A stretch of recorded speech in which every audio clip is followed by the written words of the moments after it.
वर्ष 2019 में एक फिल्म आई थी जिसका नाम था कबीर सिंह, जिसका सार ये था कि अपने पार्टनर के साथ हिंसा करना, उसके साथ दुर्व्यवहार करना और ब्रेकअप के बाद नशे में डूब जाना असली प्यार है।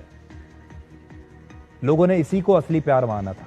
उस समय बहुत सारी ऐसी लड़कियां थी जो कहती थी काश उनका प्रेमी भी ऐसा होता, लेकिन हकीकत में प्यार ऐसा नहीं होता।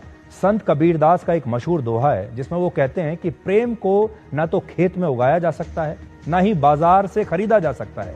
ये तो ऐसा भाव है जिसे पाने के लिए व्यक्ति को अपना सब कुछ त्यागना पड़ता है।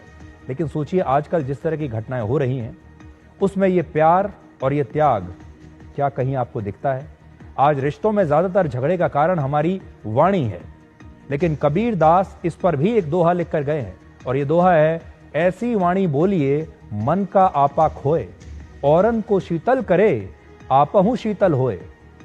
यानी ऐसी मीठी वाणी बोलिए जिसमें अहंकार ना हो और आपके शब्द दूसरों को भी ठंडक दें और इससे आपको भी ठंडक और शांति मिले। क्या आप ऐसी भाषा बोलते हैं? कबीरदास का एक और दोहा है जो बताता है कि जीवन में पैसा नहीं बल्कि संतुलन और संतोष होना चाहिए। उनका एक दोहा है, साईं इतना दीजिए जामे कुटुंब समाए, मैं भी भूखा ना रहूं साधु ना भूखा जाए।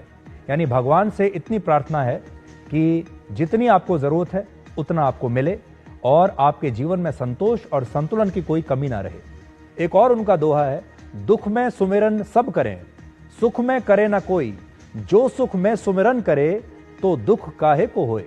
यानी संकट में नहीं बल्कि हर समय ईश्वर को याद करना चाहिए। लेकिन सोचिए आज कबीर सिंह के युग में कोई संत कबीरदास के इन दोहों और इनमें बताई गई सीखों को कितना याद रखेगा। और अगर आप दोनों की तुलना करेंगे तो युग तो है कबीर सिंह का, लेकिन इस समय हमें विचारों की जो जरूरत है वो है संत कबीरदास के विचारों की।